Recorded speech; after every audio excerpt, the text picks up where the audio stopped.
Friends, ఈ వీడియోలో పల్లీ పకోడీ బయట కొన్నవిలాగా పర్ఫెక్ట్‌గా చేసుకోవటానికి కొన్ని టిప్స్ చూపించబోతున్నాను. మరి ఈ టిప్స్ మీకు యూజ్ అయ్యాయా లేదా అనేవి కామెంట్ చేయటం మరవకండి. మరి ఎలా చేయాలో చూసేద్దాం రండి.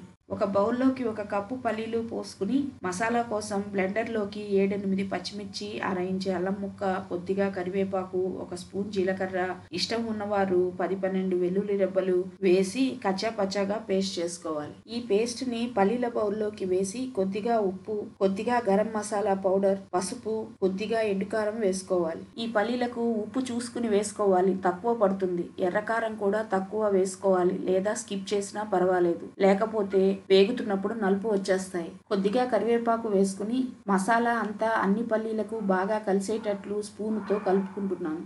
కప్పు పల్లీలకు కప్పు శనగపిండి, 2-3 స్పూన్ల బియ్యం పిండి కలుపుకుంటే మసాలా పల్లీలు కరకరలాడుతూ వస్తాయి. 1-2 స్పూన్ల వేడి ఆయిల్ పిండిలో కలుపుకుంటే గుల్లగా వస్తాయి. కొంచెం పిండిని పక్కన పెట్టుకుంటున్నాను. పల్లీలకు వేసిన పిండి సరిపోతుందా లేదా చూసుకుని మిగతాది కలుపుకోవటానికి. ఇప్పుడు నీళ్లు పోయకుండా మిర్చి పేస్టులో ఉన్న తేమతో పిండిని కలుపుకోవాలి. చూడండి, ఇలా పల్లీలకు పిండి ఇలా కోట్ అయింది కదా, ఇలా పొడి పొడి లాగానే ఉండాలి. పల్లీలు ఎక్కువగా, పిండి తక్కువగా అనిపిస్తోంది కదా, అందుకు పక్కన పెట్టుకున్న పిండిని కూడా వేసి కలుపుకుంటున్నాను. ఇందులోకి 1 చెక్క నిమ్మరసం వేసి కలుపుకోవాలి.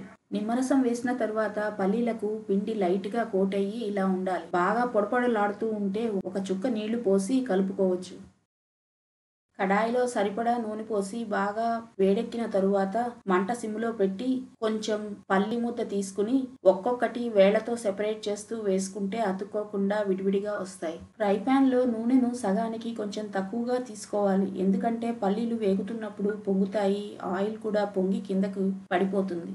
వేసిన వెంటనే గరిటతో కలపకూడదు, కలిపితే కోటింగ్ పల్లీల నుండి విడిపోతుంది. ఇలా బుడగలు తగ్గి ఇలా లైట్గా వేగినప్పుడు ఒకసారి కలుపుకోవాలి. పల్లీలు వేయించేటప్పుడు స్టవ్ మంటను లో టు మీడియంలో పెట్టుకుని వేయించుకోవాలి, లేకపోతే పల్లీలు లోపలి వరకు వేగక పచ్చిగా మెత్తగా ఉంటాయి, పైన మాత్రం రంగు వచ్చేస్తుంది. ఈ స్నాక్ క్రిస్పీగా చేసుకోవటానికి ఈ స్టెప్ చాలా ముఖ్యమైనది. ఇవి వేగి గోల్డెన్ కలర్ లోకి రాగానే తీసేసుకుంటే చల్లారేటప్పటికి గ్రౌండ్ నట్స్ లో ఉన్న వేడికి మంచి కలర్ వస్తాయి.